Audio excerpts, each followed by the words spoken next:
بسم اللہ الرحمن الرحیم وقد يحذف الفعل الرافع للفاعل لقیام قرینۃ جوازا فی مثل زید لمن قال من قام۔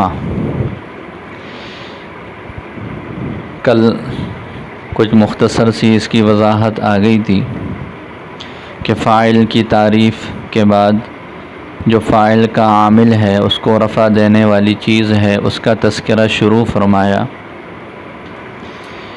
کہ اس کو کلام سے حذف بھی کر لیا جاتا ہے۔ ذکر اور حذف کے بارے میں بنیادی طور پر جو اصول ہے کل آپ لوگوں کو سمجھا دیا تھا کہ کلام میں اصل تو ذکر کرنا ہی ہے، جو معنی ہم لے رہے ہیں اس پر دلالت کرنے والے الفاظ اور کلمات وہ لفظوں میں موجود ہوں۔ ذکر کرنا اصل ہے، حذف کرنا خلافی اصل ہے، لیکن جہاں پر ضرورت ہوگی ضرورت کی وجہ سے حذف بھی کیا جائے گا، لیکن جتنی ضرورت ہوگی اتنے کا ہی حذف ہوگا، اس سے زیادہ کا نہیں ہوگا۔ اور حذف کے لیے بھی ضروری ہے کہ کوئی دلالت ہو اس بات پر کہ جی یہاں پر کوئی چیز محذوف ہے، تو محذوفہ چیز پر دلالت بھی ہونی چاہیے۔ اس کے لیے قرینہ کا اب لوگوں نے پڑھ لیا تھا کہ جی قرینہ کا ہونا اس کے لیے ضروری ہے۔ قرینہ سے مراد یہ ہے کہ جو اس بات پر دلالت کرے کہ یہاں پر کلام میں کوئی لفظ جو ہے وہ مذکور نہیں ہے، لیکن معنی اس کا جو ہے وہ مراد ہے اور مطلوب ہے۔ پھر اس کے بعد آپ لوگوں نے پڑھ لیا تھا کہ جی قرینہ یہ ابتدائی طور پر جواز کے لیے دو طرح کا ہونا ضروری ہے۔ ایک تو یہ ہے کہ وہ قرینہ جو محض حذف پر دلالت کرے، دوسرا وہ قرینہ جو محذوف کی تعیین پر دلالت کرے۔ یہ جوازی حذف کے لیے یہ دو قرینوں کا پایا جانا ضروری ہے۔ جیسے یہ ایک مثال جو انہوں نے دی ہے، دیکھیں مثال میں زید کا لفظ ہے، کسی نے پوچھا من قامہ، کسی نے پوچھا من قامہ، اس کے جواب میں یوں کہہ دیا گیا زیدن۔ زید پر رفع ہے، زید پر رفع ہے۔ رفع ظاہر ہے تب ہی آ سکتا ہے جب اس کا کوئی عامل ہو، لیکن وہ لفظوں میں موجود نہیں ہے، تو یہ اس پر رفع کا آنا اس بات کی دلیل ہے کہ اس کا کوئی عامل یہاں پر محذوف ہے۔ یہ ایک قرینہ ہوا جو حذف پر قرینہ ہے۔ دوسرا قرینہ تعیین پر ہے کہ جی وہ فعل ہے، اور فعل بھی وہ ہے جس کا سوال میں تذکرہ ہوا ہے۔ سوال کیا ہے؟ من قامہ، تو سوال جب کیا تو اس میں قیام کے فعل کا تذکرہ ہوا کہ کیا وہ جو ہے کون کھڑا ہے، تو یہ قیام والے فعل جو سوال کے اندر مذکور ہے یہ قرینہ ہے اس بات پر کہ یہاں پر فعل قیام یہاں پر محذوف ہے۔ دو قرینے ہو گئے، یہاں جو دو قرینے ضروری ہے جواز کے لیے، جوازی حذف کے لیے۔ پھر کبھی ایسا ہوتا ہے کہ کسی چیز کو حذف کر لیتے ہیں، حذف کر کے اس پر اس کے معنی پر دلالت کرنے کے لیے اس کی جگہ کسی اور چیز کو لے آتے ہیں۔ کلام میں کسی چیز کو حذف کر لیا، حذف کرنے کے بعد پھر اس پر دلالت کرنے کے لیے اس کی جگہ پر کسی اور چیز کو رکھا ہے، کوئی اور چیز اس کے قائم مقام ہے، تو جب تک وہ چیز قائم مقام ہے اس وقت تک اس چیز کا پھر حذف کرنا وہ واجب ہو جاتا ہے۔ اس لیے کہ نائب اور اصل کا پھر اجتماع لازم آتا ہے، اس اجتماع سے بچنے کے لیے پھر یہ دو قرینے بھی ہوں گے، اور آگے ایک تیسرا قرینہ جو سد مسد کہلاتا ہے، قائم مقام کہلاتا ہے، جب وہ آ جائے گا تو پھر کلام سے اس کو حذف بھی کیا جائے گا وجوبی طور پر۔ تو یہ وقت یحذف الفعل الرافع لقیام قرینۃ سے یہی بات ذکر کر رہے ہیں کہ جی فاعل سے اس کے فعل کا حذف ہوگا، لیکن کب ہوگا؟ جب کوئی قرینہ موجود ہو، قرینہ پایا جائے۔ تو فرماتے ہیں وقد یحذف الفعل، کبھی فعل کو حذف کیا جاتا ہے لقیام قرینۃ، قرینہ کے پائے جانے کے وقت جوازی طور پر۔ جیسے زید کا لفظ ہے، کسی نے کہا من قامہ، تو یہ سوال ہوا من قامہ، تو یہ سوال ہوا، اس سوال کے جواب میں یوں کہہ دیا زید، تو ظاہر ہے جب آپ نے قیام کے بارے میں بات کی ہے کہ تو جواب میں بھی قیام کی ہی بات آئے گی. سوال کچھ اور ہو اس کا جواب کچھ اور ہو تو سوال اور جواب میں ربط کا پایا جانا ضروری ہے. ایسے نہیں ہو سکتا کہ سوال تو کھڑے ہونے کا ہے اور جواب آپ بیٹھنے کا دے دیں, تو یہ ضروری ہے. لہذا جو باتیں سوال میں پوچھی جائیں گی جواب بھی اسی کے متعلق ہوگا. تو اس وجہ سے ضروری ہے کہ جی یہاں پر جو کہہ دیا من قاما, تو یہاں پر قاما کا فعل پایا گیا, جواب میں اس نے کہہ دیا زید, تو مطلب یہاں پر یہ قرینہ ہے کہ زید یہاں پر فاعل ہے اور اس کا فعل یہاں پر محذوف ہے. پوری عبارت کیا ہو جائے گی؟ قاما زیدن. تو قاما زیدن بھی کہہ سکتے ہیں اور صرف زید بھی کہہ سکتے ہیں. وجہ کیا ہے؟ وجہ یہ ہے کہ جی یہاں پر حذف کرنا جوازن ہے, یہاں پر حذف کرنا جوازن ہے. پھر یہ جو قرینہ ہے, قرینہ یہاں پر سائل کا سوال ہے, قرینہ یہاں پر سائل کا سوال ہے.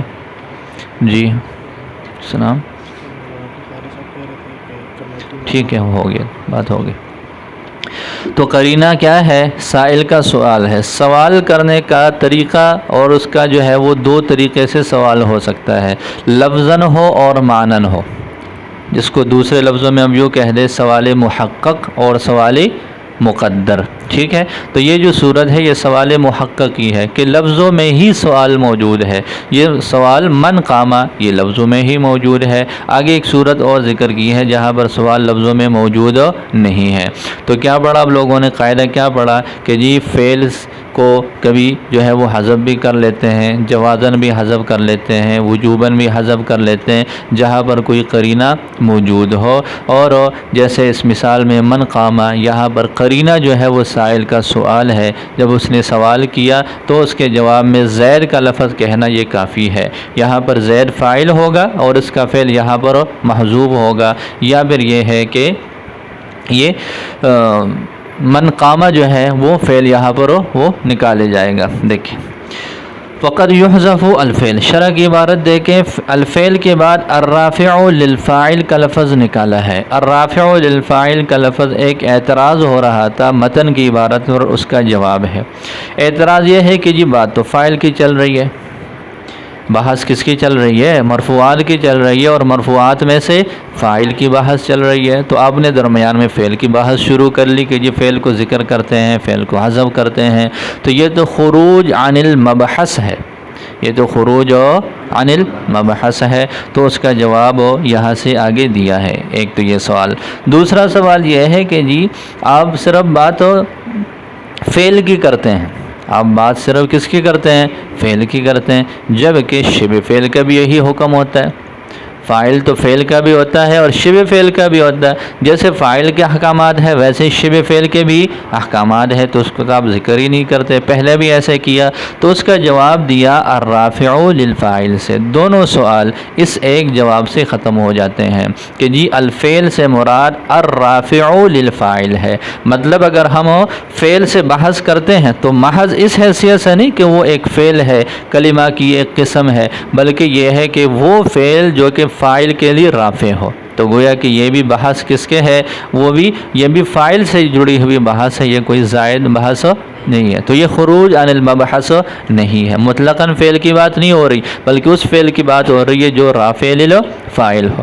دوسرا یہاں پر الفعل کس کے معنی میں ہے؟ الرافع للفاعل ہے, اور فعل کے لیے رافع اس کے اندر جو ہے وہ فعل بھی آ جاتا ہے اور شبہ فعل بھی آ جاتا ہے. تو یہ دونوں کو ہی شامل ہے. باقی یہ بات پہلے بھی آپ پڑھ چکے ہیں کہ فعل کو ذکر کرتے ہیں, شبہ فعل کو نہیں ذکر کرتے. وجہ یہ ہے کہ اصل تو عامل جو ہے وہ فعل ہی ہے, اس وجہ سے وہ اصل ہے, باقی چیزیں فرع ہیں تو ان کو ذکر نہیں کیا جاتا. تو فرماتے ہیں کہ وقد یحذف الفعل, کبھی فعل کو حذف کرتے ہیں, یعنی وہ فعل الرافع للفاعل جو فاعل کو رفع دینے والا ہے. تو لہذا مطلقاً فعل بھی نہیں اور صرف فعل بھی نہیں ہے بلکہ ساری چیزوں کو شامل ہے. لقیام قرینہ, قرینہ کے قیام کے وقت. قرینہ سے کون سے والا قرینہ مراد ہے؟ کئی طرح کے قرینے ہوتے ہیں. ایک قرینہ وہ ہوتا ہے جس میں معنی پر دلالت ہو, جیسے آپ جو ہے وہ نور الانوار میں پڑھ رہے ہیں, مشترک ہے, مؤول ہے. کئی معنی ہوتے ہیں ایک لفظ کے، جیسے عینن کا لفظ پڑھ لیا، کسی جگہ پر اس سے آنکھ لیتے ہیں مراد، کسی جگہ پر جاسوس لیتے ہیں، کسی جگہ پر چشمہ لیتے ہیں۔ اب کون سے والا معنی کہاں پر کون سے والا معنی مراد ہے، اس کے لیے بھی قرینہ ہوتا ہے، تو وہ قرینہ ہوتا ہے معنی پر۔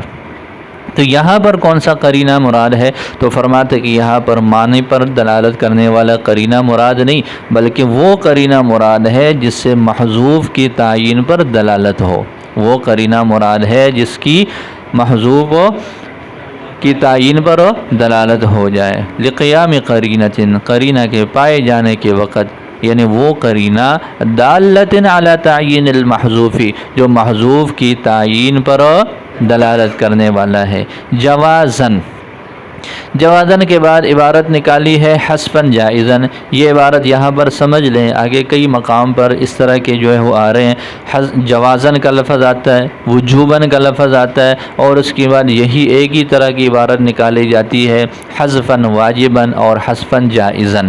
یہ جتنے بھی ہیں تو یہ جوازن ہے یا وجوباً ہے، یہ ترکیب میں یحذف فعل سے مفعول مطلق واقع ہیں۔ مفعول مطلق کے بارے میں آپ لوگ ضابطہ پڑھ چکے ہو کہ جی مفعول مطلق کا ما قبل والے فعل کا ہم لفظ ہونا ضروری ہے، یا کم از کم کیا ہو، ہم معنی ہو۔ تو لہذا جواز اور حذف کا آپس میں اس طرح کا کوئی تعلق نہیں ہے۔ جواز کو آپ یحذفوں سے مفعول مطلق نہ تو لفظی اعتبار سے بنا سکتے ہیں، نہ ہی معنوی اعتبار سے بنا سکتے ہیں، تو پھر یہ ترکیب میں مفعول مطلق کیسے واقع ہے؟ اسی طرح آگے جو ہے وہ وجوباً کے اندر بھی یہی بات آئے گی، تو اس کا جواب دیا ہے حذفاً جائزاً سے۔ کس سے؟ کیسے کہ جی یہاں پر یہ جوازن مفعول مطلق تو ہے، لیکن براہ راست نہیں، بلا واسطہ نہیں، بلکہ بالواسطہ۔ کیسے ہے؟ بالواسطہ ہے۔ بالواسطہ کیسے ہے؟ اس طرح سے کہ جی یہ جوازن صفت واقع ہے موصوف محذوف کے لیے۔ پوری عبارت یوں تھی، یحذف حذفاً، یحذف حذفاً جوازن، یحذف حذفاً جوازن۔ یہ پہلے بھی آپ لوگ پڑھ چکے ہو، تو لہٰذا ایسے کیا کہ جی موصوف کو حذف کر لیا، صفت کے جو ہے وہ قرینہ پر سہارا لیتے ہوئے، اعتماد کرتے ہوئے، لہذا یوں کہہ دیا حذفاً جوازن، یحذف جوازن، یحذف۔ پھر جواز کو جائز کے معنی میں لیا، جواز کو، اس کی وضاحت پہلے آپ پڑھ چکے ہو کہ جو مصادر ہیں یہ وصف محض ہوتے ہیں۔ مصادر جو ہوتے ہیں یہ وصف، ان کو اگر آپ کسی کے لیے صفت بنانا چاہیں تو براہ راست نہیں بنا سکتے۔ کیوں نہیں بنا سکتے؟ ان کا حمل کرنا چاہے کسی بھی چیز پر براہ راست نہیں کر سکتے، اس لیے کہ وصف محض ہوتے ہیں، اور وصف محض یہ براہ راست کسی پر یہ ان کا حمل نہیں ہو سکتا۔ جیسے اس کی مثال آپ لوگوں نے پڑھ لی تھی کہ جی اب یوں کہہ دے زید جلوس، زید جلوس، زید نوم، زید غفلت، زید تو جی غفلت ہے، وہ تو سونا ہے، وہ تو بیٹھنا ہے، تو یہ اس طرح کے حکم نہیں لگائے جا سکتے، اس طرح کا حمل نہیں ہو سکتا۔ اس وجہ سے ضروری ہے کہ اس مصدر کو یا تو مبنی للفاعل بنائے یا مبنی للمفعول بنائے۔ لہذا جواز کو چونکہ ہم نے اس کا حذف پر حمل کرنا ہے، صفت کا موصوف پر حمل ہوتا ہے، تو حمل کے لیے ضروری ہے کہ ہم یہ جواز کو مصدر کو جائز کے معنی میں لے لیں۔ اسی طرح وجوب کو ہم واجباً کے معنی میں لیں گے اگلی عبارت میں، تو لہذا یہ اس وجہ سے حذفاً کے بعد جواز کو جائزاً کے معنی میں لیا ہے۔ عبارت سمجھ آ گئی؟ عبارت یوں ہو جائے گی حذفاً جوازاً، حذفاً موصوف ہے، جوازاً اس کی صفت ہے، جوازاً یہاں پر مصدر ہے، صفت واقع ہے۔ اب صفت کا موصوف پر حمل ہوتا ہے، حمل وصف محض کا نہیں ہو سکتا، اور مصدر یہ وصف محض ہے، ٹھیک؟ تو لہٰذا اس وجہ سے ضروری ہے حمل کو درست بنانے کے لیے کہ ہم حذفاً کو اسم فاعل جائزاً کے معنی میں لے لیں، یہ جوازاً کو جائزاً کے معنی میں۔ لہٰذا یہ عبارت نکالی ہے کہ جی جوازاً ای حذفاً جائزاً فی مثل زید، زید کی مثل میں، زید کی اگلی عبارت نکالی ہے فیما کان جواباً لسؤال محقق، یہ ایک اعتراض کا جواب ہے۔ اعتراض کیا ہوا؟ اعتراض یہ ہوا کہ متن کی عبارت یوں ہے کہ جی فعل کو حذف کیا جاتا ہے زید کی مثل میں، ہاں زید کی مثل میں آپ کی طرح کوئی اور ہوتا تو میں کان پکڑ کے اس کو 1 2 3 لگاتا. کیا مطلب ہے اس کا؟ آپ کو کچھ نہیں کہنا. آپ کی طرح کوئی اور ہوتا تو میں اس کی مالش کر لیتا ہے. یہ آج پھر لیٹ آیا ہے، دیکھو. اور کون ہے پیچھے؟ اور بھی کوئی ہے؟ آپ اکیلے ہیں؟ جی.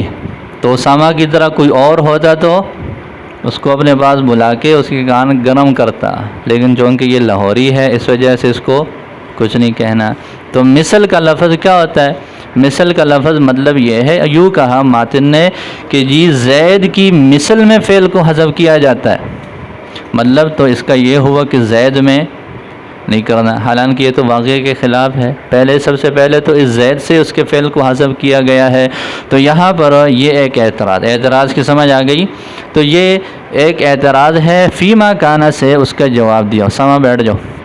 جواب اس کا یہ ہے کہ جو صاحب کافیہ ہیں علامہ ابن حاجب رحمہ اللہ تعالی، یہ بعض مرتبہ قاعدہ کی جو ہے وہ مثال لیتے ہیں. قاعدہ کی وضاحت کے لیے مثال لیتے ہیں. اس مثال کو مثل کے لفظ سے تعبیر کرتے ہیں. مثل کے لفظ سے، مثل کا لفظ جب لے آتے ہیں کسی قاعدے کے بعد تو حقیقت میں اس مثال سے ایک جزوی مثال مراد نہیں ہوتی، بلکہ وہاں ایک پورا قاعدہ بتانا مقصود ہوتا ہے. وہاں ایک پورا قاعدے کی طرف اشارہ ہوتا ہے. اب یہاں پر فی مثل زید کے اندر کون سا قاعدہ ہے؟ آگے اس قاعدے کو شارح نے بیان کیا. کیا بیان ہے؟ دیکھو. فی ما کانا جوابا لسؤال المحققین، کہ جی زید تو خود بھی شامل ہے لیکن زید سے مستقل ایک قاعدے کی طرف اشارہ ہے، اور وہ قاعدہ یہ ہے کہ ہر وہ مثال، ہر وہ جملہ، ہر وہ مقام جہاں پر کوئی اسم واقع ہو بطور جواب کے، کس کے بعد؟ سؤال محقق کے بعد. ہر وہ مقام جہاں پر کوئی اسم، کوئی مثال واقع ہے ایک سوال محقق کے بعد، تو جہاں پر سوال محقق ہو اس کے بعد کوئی اسم واقع ہو تو اس اسم سے پھر فعل کو حذف کیا جاتا ہے. یہ ایک مستقل قاعدے کی طرف اشارہ کیا. دیکھو زید کی مثل میں فیما یعنی اس مثال میں کانا جواباً جو جواب واقع ہو لسؤال محقق، سؤال محقق کے لیے. لمن آگے یہ متن کو متن کے ساتھ جوڑے. زید کی مثل میں لمن قالا اس آدمی کے لیے جس نے کہا من قاما کون کھڑا ہوا. سائلاً عمن یقوم بہ القیام میں ایک اور اعتراض ہوا ہے. اعتراض یہ ہے کہ جی یہ من قاما میں ہو سکتا ہے قاما اس کا نام ہو. کسی آدمی کے 2 نام ہیں، کسی آدمی کے 2 نام ہے. ایک وہ نام ہے جو معروف اور مشہور نہیں ہے، ایک وہ نام ہے جو بعض مرتبہ یہ محلوں میں اور دیہاتوں میں کسی کا نام پپو رکھ دیا، کسی کا نام جو ہے وہ اور کیا کیا نام ہوتے ہیں ہاں یہ اس طرح کئی نام ہوتے ہیں. اب وہ نام اتنا معروف اور مشہور ہو جاتا ہے کہ اس علاقے میں اس بندے کو اس کے اصل نام سے کوئی پہچانتا ہی نہیں ہے. اب وہ باہر چلا گیا، اس کے جو ہے وہ باہر کے دوست بن گئے. اب باہر کا کوئی دوست ادھر آ کر اس کے بارے میں پوچھتا ہے کہ جی عثمان کون ہے؟ عثمان کون ہے؟ اب جی عثمان کو تو کوئی جانتا ہی نہیں ہے، کون سے عثمان کی بات کر رہے ہو؟ تو وہ آگے سے کہتے ہیں کہ وہ عثمان جو پپو ہے. تو کہ کون ہے؟ تو یہ اس طرح کا ہو سکتا ہے کہ قاما، آپ کہتے ہیں من قاما، تو من قاما کا ترجمہ کیا ہے؟ قاما کون ہے؟ من قاما، یہ قاما کون ہے؟ تو وہ آگے سے کہتے ہیں جی زید. من قاما، قاما کون ہے؟ جیسے اس کی مثال جو کہا جو ہے وہ دی جاتی ہے کہ مل غضنفر، غضنفر شیر کا نام ہے. ہاں مل عسجد، کچھ معروف نام ہوتے ہیں کچھ مشہور. تو معروف جو نام ہے اس سے پھر وضاحت کی جاتی ہے غیر معروف کی. تو ہو سکتا ہے کہ من قامہ میں یہ جو قامہ ہے یہ اس کا نام ہو، ٹھیک ہے. آگے جو ہے وہ زید اس غیر معروف نام کی وضاحت ہو، تو ہو سکتا ہے یہ ایسے ہو. تو شارح نے اس مسئلے کو حل کیا کہ جی سائلاً عمن یقوم بہ القیام، یہاں قامہ اس کا علم نہیں ہے بلکہ وہ وصف ہے اس کے لیے اس کے ساتھ اس کا اتصاف ہے، سائلن سوال کرتے ہوئے، عمن اس آدمی کے بارے میں، یقوم بہ القیام جس کے ساتھ قیام قائم ہے۔ تو مطلب قامہ جو ہے وہ اس کا علم غیر معروف نہیں ہے، بلکہ یہ قامہ کیا ہے؟ قامہ ایک چیز ہے، ایک بات ہے، ایک وصف ہے جو اس کے اندر پائی جا رہی ہے، اور یہ آدمی اس کے ساتھ قائم ہوا ہے، تو یہ ہے۔ تو فرمائے سائلن سوال کرتے ہوئے، عمن اس آدمی کے بارے میں، یقوم بہ القیام جس کے ساتھ قیام کیا ہے؟ وہ قائم ہے۔ فیجوز سے آگے اس کے حذف جوازی کی صورت بیان فرمائی ہے، فیجوز ان تقول تو یہ بھی جائز ہے کہ تم یوں کہہ دو، زید بحذف قامہ، قامہ کو حذف کر لینے کے ساتھ پوری عبارت یوں ہو جائے گی، ای قام زید۔ ویجوز اور یہ بھی جائز ہے ان تقول کہ تم جواب میں یوں کہہ دو، قام زید بذکر ہی، اس کو ذکر کر لینے کے ساتھ۔ سمجھ آ رہی ہے؟ اس نے سوال کیا من قامہ، آپ نے آگے سے جواب دیا زید، اتنی بات بھی کافی ہے۔ پھر یہ زید جو ہے یہ فاعل بنے گا فعل محذوف کا، پوری عبارت جو ہو جائے گی قام زید۔ اور یہ بھی جائز ہے کہ اس نے کہہ دیا من قامہ، آپ جواب میں کیا کہہ دے؟ قام زید، پوری عبارت ذکر کر دے۔ تو یہ جواز کا معنی ذکر کیا کہ دونوں طرح سے پڑھنا جائز ہے۔ وَإِنَّمَا قُدِّرَ الْفِعْلُ دُونَ الْخَبَرِ سے ایک اور جو ہے وہ اعتراض کر رہے ہیں۔ اعتراض یہ ہے کہ جی دیکھیں بہت ساری چیزیں ایسی ہوتی ہیں جو ایک دوسرے کے مطابق ان کا رکھنا اچھی بات ہوتی ہے۔ جیسے ابھی آپ لوگوں نے جو ہے وہ پڑھ لیا ماقبل میں کہ جی کہاں پہ پڑھا ہے؟ موصوف اور صفت کا پڑھ لیا، حمل کا پڑھ لیا، مبتدا اور خبر کا، کہ جی آپس میں حمل ہوتا ہے، حمل کے لیے ان کا ایک دوسرے کے مطابق ہونا ضروری۔ اسی طرح ایک مطابقت کی صورت یہ ہے کہ آپ جس طرح کے جملے سے سوال کریں اسی طرح کے جملے سے اس کا جواب ہو۔ سوال میں جملہ اسمیہ ہے تو جواب میں بھی جملہ اسمیہ ہو، سوال جملہ فعلیہ سے ہے تو جواب بھی جملہ، تو یہ مطابقت کا رکھنا بھی مناسب ہے۔ سوال کیا ہے؟ من قامہ، من مبتدا ہے، قامہ اس کی خبر ہے، یہ جملہ اسمیہ ہے، تو جواب میں بھی کیا ہونا چاہیے؟ جملہ اسمیہ ہونا چاہیے۔ من قامہ جملہ اسمیہ ہے نا، جملہ اسمیہ سے استفہام ہو رہا ہے، سوال ہو رہا ہے، تو جواب میں بھی مناسب یہ ہے کہ جملہ اسمیہ بنا لیں۔ تو یہ جو زید ہے، زید کا فعل نکالنے کے بجائے ایسے کر لو کہ زید کو مبتدا بنا لو اور اس کی خبر محذوف نکال کے یوں کہہ دو زید قامہ۔ نکالنا تو قامہ ہی ہے، لیکن اگر پہلے نکال لے تو وہ جملہ فعلیہ ہو جائے گا، بعد میں نکالیں گے تو جملہ اسمیہ ہو جائے گا۔ تو فرماتے ہیں کہ پھر اگر ہم زید قامہ نکال لے تو چلو سوال اور جواب ایک دوسرے کے ساتھ ایک جیسے بن جائیں گے، مشابہت بھی ہو جائے گی، تو یہ اچھی بات ہے، ایسے کر لے، بجائے اس کے کہ آپ فعل نکالیں اور پھر فعل جو ہے وہ نکال کر آپ اس کے لیے وہ محذوف نکالیں۔ تو فرماتے ہیں کہ وَإِنَّمَا قُدِّرَ الْفِعْلُ دُونَ الْخَبَرِ، یہاں پر فعل کو مقدر کیا نہ کہ خبر کو۔ وجہ کیا ہے؟ ایسے کیوں نہیں کیا؟ وجہ یہ ہے کہ اگر بالفرض آپ ایسے کریں کہ خبر کو محذوف نکالیں تو ترکیب یوں ہو جائے گی، زید مبتدا ہے، قام فعل ہے، اس میں ہوا ضمیر اس کا فاعل ہے، یہ جملہ فعلیہ ہو کر پھر خبر ہے، تو گویا کہ دو جملے بن گئے، اسناد دو مرتبہ کیا جا رہا ہے۔ جبکہ جب ہم یوں کہہ دیں قام زید، کیا کہہ دیں؟ قام زید، تو قام فعل ہے، اور تو اگر ہم جملہ اسمیہ بنائیں تو جس کو ہم محذوف مانیں گے وہ پورا جملہ ہوگا، اور اگر ہم جملہ جو ہے وہ فعلیہ بنائیں تو جو محذوف ہوگا وہ جملے کا ایک جز ہوگا۔ تو ظاہر ہے آپ لوگوں نے ابھی یہ مسئلہ پڑھ لیا کہ جی حذف کتنا کریں گے؟ جس سے ضرورت پوری ہو جائے۔ جب ایک جز سے ضرورت پوری ہو رہی ہے تو پھر پورا جملہ محذوف نکالنے کی کوئی ضرورت جو ہے وہ نہیں ہے۔ تو فرماتے ہیں وَإِنَّمَا قُدِّرَ الْفِعْلُ، فعل کو مقدر کیا گیا، دون الخبر نہ کہ خبر کو، لأن تقدیر الخبر اس لیے کہ خبر کو مقدر کر لینا یوجب ثابت کر لیتا ہے حذف الجملتی، جملے کا حذف کرنا، و تقدیر الفعل اور فعل کو مقدر کرنا، وہ ثابت کر دیتا ہے حذف احدی جزئیہا، جملے کے دو جزءوں میں سے صرف ایک کا حذف کرنا، والتقلیل فی الحذف اولا، اور حذف میں تقلیل جو ہے وہ کیا ہے، وہ اولا ہے۔ بات سمجھ آ گئی؟ تو لہٰذا اگر ہم جملہ فعلیہ بناتے ہیں، فعل کو مانتے ہیں، تو پھر صرف قام فعل ہو جائے گا، زید اس کا فاعل ہو جائے گا، پورا ایک جملہ بن جائے گا، صرف ایک جز کا حذف ہوگا۔ اور اگر ہم یوں کہہ دیں زید قامہ، زید کو مبتدا بنا لے، قامہ کو اس کے لیے خبر بنا لے، تو پھر جو ہے وہ قامہ کی حیثیت وہ مکمل خبر کی ہو جائے گی۔ اس وجہ سے یہ اس میں تقلیل ہے جب ہم اس کو فعل بنائیں۔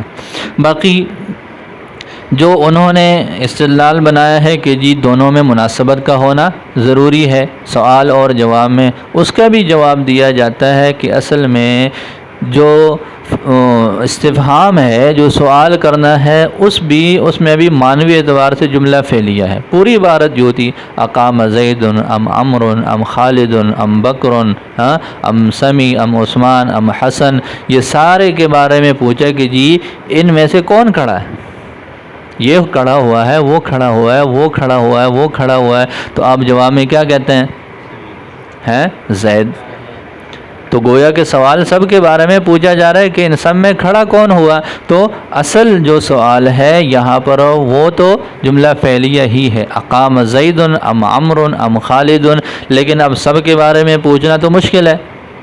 50 تم لڑکے ہو، 60 لڑکے ہو، سب کے نام لے کر پھر پوچھیں کہ یہ کون کھڑا ہے، تو یہ تو مشکل ہو جائے گا، لہٰذا من کو لے آئے۔ اب من کا لفظ ایسا ہے جو عام ہے، من عام ہے نا، تو لہٰذا جب عام آ گیا تو پورا سب کو شامل ہو گیا، لہٰذا ہر ایک کے نام لینے کی ضرورت ہی نہیں ہے۔ تو یہ یہاں پر اس کا جواب ہے، یہ آپ کو نہ بھی یاد کرے تو کوئی بات نہیں۔ جی یہ بات سمجھ آ گئی؟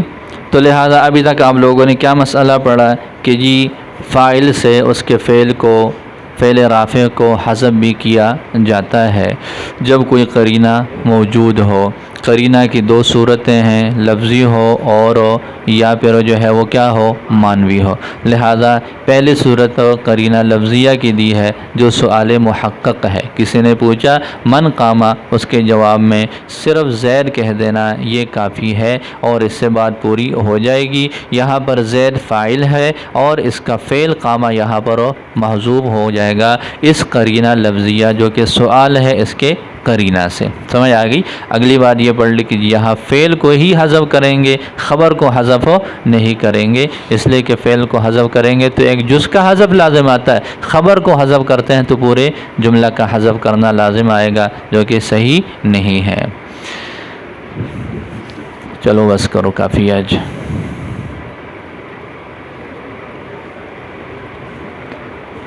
تکرار کریں، یاد کریں، شاباش۔ کل بھی سبق نہیں ہوا تھا اور آج بھی گھنٹے مختصر ہیں، تو چلو یاد کرو، شاباش۔ کل انشاءاللہ گھنٹہ بھی پورا ہوگا تو آپ لوگوں سے پچھلا بھی سننا ہے۔